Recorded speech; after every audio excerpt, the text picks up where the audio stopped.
Same dude, different day. Chapter 1. Why did I pick him? In the beginning, there were manipulators, time wasters, and those with wondering eyes. You name it, I had entertained them all. I started dating when I was 15 and had never been 100% single for longer than a couple of weeks ever since then. I guess you can call me a serial monogamist. Since I always jumped to a new man so quickly, I never had time to analyze why the previous relationships failed. Guys rarely gave feedback anyway, so I deemed it unnecessary to try to figure out what went wrong on my own. It would probably just be a waste of time and prolong a relationship that never should have transpired in the first place. Besides, I was convinced that my exes were the problem, although cycles of past scenarios crept into every single one of my relationships. The repeated failures had to have been a coincidence because surely my being the common denominator in every situation had nothing to do with it, right? Wrong. Unresolved issues built up on the inside of me, and no matter how hard I tried to hide them, my insecurities would seep out at the most inopportune times. Most of the arguments derived from the lack of time being spent together. Quality time was necessary for me, so I admired men who could make time for me and despised those who didn't. Attention seeking had been at my core from a very young age. My father had worked 2 jobs for as long as I could remember, so my need for heightened attentiveness from the male species developed from childhood and has been on steroids ever since. I didn't realize how bad it had gotten until I graduated from college, though. Most graduates spend their time sharpening their skills, networking, and setting themselves up for success in their future endeavors. Instead of focusing on my career, I spent my time searching for love. Misguided and unequipped with the necessary knowledge to maintain a healthy relationship, I swiftly found myself trying to navigate the intricacies of being a side chick. What started as an innocent encounter would soon unlock a level of vulnerability that would cause me to sell my soul for acceptance. As I reminisce on that toxic relationship, I wonder what would have happened if I approached the situation differently. If I would have left instead of trying to convince him that I was worthy, would I have gotten off unscathed? In hindsight, I should have probably moved on instead of thirsting for sporadic emotional connections. Doing so could have allowed me to flourish in other relationships. Well, all the woulda, coulda, shouldas won't help me now. The signs were there. They always were. But I pretended those red flags were red carpets and strolled into a premiere of a sad yet familiar film. Note to self, don't have mixed feelings about mixed signals. The opening scene consisted of me basically throwing myself at a man who made it painfully clear that he was not interested in me romantically. We had always been cool, but when he flirted with me at a social gathering, I convinced myself that we could be more. Him giving me a hug at the end of the night and whispering in my ear for me to meet him at his apartment sent my imagination into overdrive. It was about 2 o'clock in the morning, so I did what any respectable young woman would do in that situation. I scurried home, shaved, ate some pineapples, and put a miniature hoe-in-the-go kit in my purse before driving to his place. His roommate answered the door. The look on his face insinuated that he knew the walk of shame would be waiting for me the next morning, and I was so unbothered by his correct assumptions, I asked him to point me in the direction of fornication, and with a smirk, he happily obliged. When I got to the room, we embraced each other and gave each other that look that two people give one another right before they make the bed springs sing. The look said, jump in my lap and never leave, but his action said, good night and sleep well. Fused, yet determined to ignore the mixed signals, I tried to give his hand a guided tour of my trail of temptation, but he rejected me. What kind of stuff was that? With a puddle of feelings that matched the one in between my legs, I swiftly got dressed in preparation to leave. I was about to bounce because I was so embarrassed. Nothing like that had ever happened to me before, so I didn't even know how to handle it. Hey man, please stay. I want you to be here, he objected. Boy, stop playing with me, I said. Ain't nobody playing with you, girl. Come here. His words were accompanied by a little chuckle, so they were really hard to believe. Maybe he's shy, I thought to myself. Or maybe this is payback for all of the men that I've pulled the friend card on while lying in the bed right next to them. Even though I knew nothing was about to happen, I still snuggled up to him for a night of uninterrupted sleep. Platonic cuddling was like going under the knife with no anesthesia. He woke up all refreshed and happy while I arose with the pain of rejection and the weight of frustration on my shoulders. He let me know that he enjoyed my company, but he preferred for us to stay friends. Friends? Why didn't he want me? Flashbacks of me being isolated all throughout elementary school and middle school began to resurface. I could not go through that again, so I concocted a plan to make him mine. Since friendship is what he wanted, I gave him that, eventually persuading him to want more. People pleasing, although it was a gift and a curse, was something that I had mastered. When you experience loneliness at the level that I did, you'll do almost anything for someone to keep you company. My goal was to become everything that he needed so that one day he realized that he couldn't live without me. Note to self, never try to change his mind. Little by little, my plan seemed to be working. Soon he had a personal toothbrush and masculine scented soap at my apartment. Not to mention there was always a special section of my grocery list that was solely dedicated to the types of snacks that he liked. In only a short time, I had given him a key to my place and we were spending every single night together. There was still no sexual intimacy though. We kissed often, but that was about it. In his mind, we were still just friends, but for me, I was his girl and I needed his actions to match that energy. He never gave me a key to his apartment, but I convinced myself that it was out of respect for his roommate's privacy. But you know what? He didn't buy me any special snacks either. The only food I was ever able to find was beer and day-old crackers. All the signs were pointing towards the exit, but I remained diligent, hoping and praying that he'd one day deem me worthy and be proud to call me his. But before my dreams could come true, there was an abrupt halt in our faux romance. We were in graduate school and his organization had a major event lined up that would take several months in preparation. His contributions would be the key factor in the success of the event, so all that platonic cuddling that I once despised quickly became something that I yearned for. Weeks went by where I didn't get to see him. We'd still talk every day, but the quality time was now non-existent. One week, his organization brought in extra help as the event date was swiftly approaching. Since he now had extra assistance, I was sure that he'd be so enthusiastic with filling the slight opening in his schedule with a woman's presence. Well, I was right, but in the worst possible way. Instead of coming to my spot to spend the night with me, he decided to link up with the campus's light-skinned trend. You know that pretty light-skinned girl with the long hair and the uncomfortable sized booty?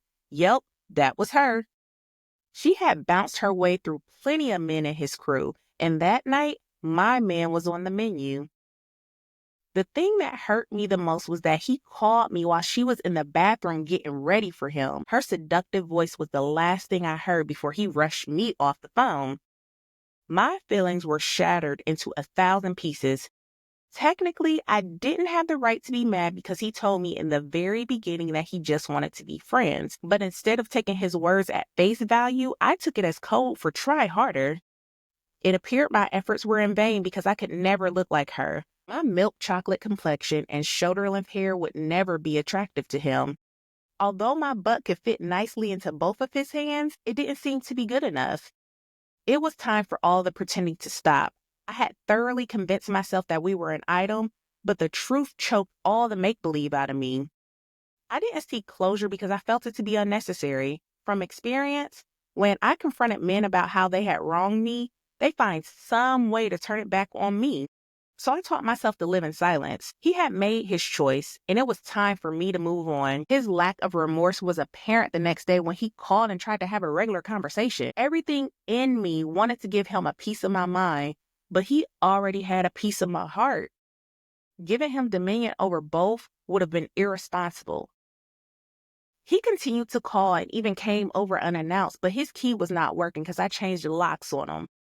Slowly, I began to fall back by screening his calls, and that may have worked if I wouldn't have tortured myself by listening to his voicemails an unhealthy amount of times each night. The conflicting emotions were damaging to my spirit. Still, instead of searching for healing, I searched for a new body to lay on his side of the bed. Note to self, date someone who actually likes you. It didn't take long for me to find someone who was interested. But there was just one issue. My new dude and the old one kind of knew each other. They weren't best friends or anything like that, but they definitely were on a first-name basis. Well, that was a problem that I refused to adopt as my own. The man that I had been playing house with for several months had clearly gone in a different direction, and it was time for me to follow suit. My newest love interest had arranged to meet me at a party, so my homegirls and I decided to pull up. No sooner than I walked through the door did I see the other dude that I was still very much hung up on. The light-skinned tramp was sitting on his lap and playing in his hair while simultaneously punching me in the gut without even touching me. Rushing to the liquor table, I hadn't even noticed that my new boo had entered the scene. He hugged me from behind and poured me a drink. As we were on our way to sit on the couch, a fight broke out in our vicinity. There was always some unnecessary drama at these off-campus college parties. He moved me out the way and stood in front of me to ensure that I wouldn't get hurt. He was tall, skinny, and clean-cut, so I wasn't sure if he could fight, but his protector mentality was still a turn-on for me. Once the scuffle subsided, I threw my arms around him and kissed him to show my appreciation. Someone must have called the police after the boxing match because the party shut down shortly after. It was a good thing, too. Our makeout session was getting intense, and we would have probably ended up in one of those empty rooms, rolling on top of each other while making empty promises. My newly found personal bodyguard and I held hands as he walked me to my car. The short stroll from the house to my car seemed like an eternity, especially when we walked past the man that my heart wanted, but my brain wouldn't let me have. He was very standoffish towards me and his replacement. The new guy couldn't understand why he was acting so weird, but I knew, and I kept it to myself. We parted ways with a goodnight kiss and made plans to finish what we started at a later date. Before my girls and I could even hit the freeway, my phone was blowing up. Drunk texts from my old flame cluttered my inbox. A lot of what he was typing didn't really make sense, but the fact that he kept calling me by my government name irritated me. The disrespect of it all. That was a different type of hurt because you know someone is really pissed at you when all the nicknames are revoked. But he had no right to be mad at me for replacing him in the same way that he did me. But his alcohol level was way past logical reasoning. I invited him to come over for a face-to-face conversation, and that was a huge mistake. Uber and Lyft weren't popular at that time, so the state troopers were out and he couldn't risk getting pulled over. So when he finally arrived to my apartment, it was about 2 hours later. He rolled his eyes at me and then locked himself in my bathroom. While in there, he role-played with himself, trying to collect his thoughts for our upcoming conversation. When I heard him pretending to be, I tried my best not to bust out laughing. He even changed his voice to sound like a woman and everything. I was laughing on the inside, but terrified on the outside. We had never had an argument before. He'd never raised his voice at me, and I wasn't sure what I would do if he did. When he finally came out of my bathroom, he pushed past me as if I wasn't worth having the conversation that he just practiced having. Immediately, tears ran down my face. The thought of being deserted by him a second time was too much to handle. Bro, stop acting like you don't care about me. Come here. Give me a hug. I'm sorry. Note to self. Pay attention to what he's not saying. Those were the last words we said to each other that night. We both were too exhausted to deal with the emotions that desperately needed to be hashed out. Instead, we went to bed and fell right back into our previous routine. At that moment, my brain and heart were in alignment. They both agreed to settle on our stupidity and never mention what had happened with that light-skinned chick or his friend ever again. They both vanished as if they never existed. We welcomed each other back into our lives as if nothing had ever happened, but the remnants of jealousy popped up very often. He began to survey my every move in hopes that I would not entertain any more placeholders. Then we finally started having sex, and he asked me to be his girlfriend. Those were the things that I had always wanted from him. At first, I was like, yes, that's what I'm talking about. Now you on my team. I knew I had you. I knew you wanted this. But then things started to feel a little funny. Something just wasn't right. My mouth rejected the yes that was praise dancing in my spirit. He was everything I wanted, but I still wasn't sure if I was what he wanted. So I asked him what had changed. He responded, I don't want you to be with anybody else. His statement was honest, yet selfish. Back then, I smiled, but now I know that I should have skedaddled. What kind of answer was that? I don't want you to be with anyone else. Was he serious? Once the layers of BS were pulled back, I realized the translation of his words were indeed disrespectful. He basically said that he didn't think that I was special enough to get anyone else at first. But now that I had proven that I could, he needed to claim me before anyone else did. His ego wouldn't allow him to set me free when he knew I deserved better. Shame on me for not peeping game earlier, because once again, the signs were always there. He didn't let me change my relationship status on social media or even tell my close friends that we were together. The same friends that had witnessed him flooding my texts with jealousy were now restricted from celebrating our happiness. Well, they weren't alone, because the minute I said I do to the relationship, I said I don't to my well-being. Note to self, relationships should be private, but not secret. He claimed that he was a private person and didn't want everybody in our business, but the truth was he wanted to keep me a secret.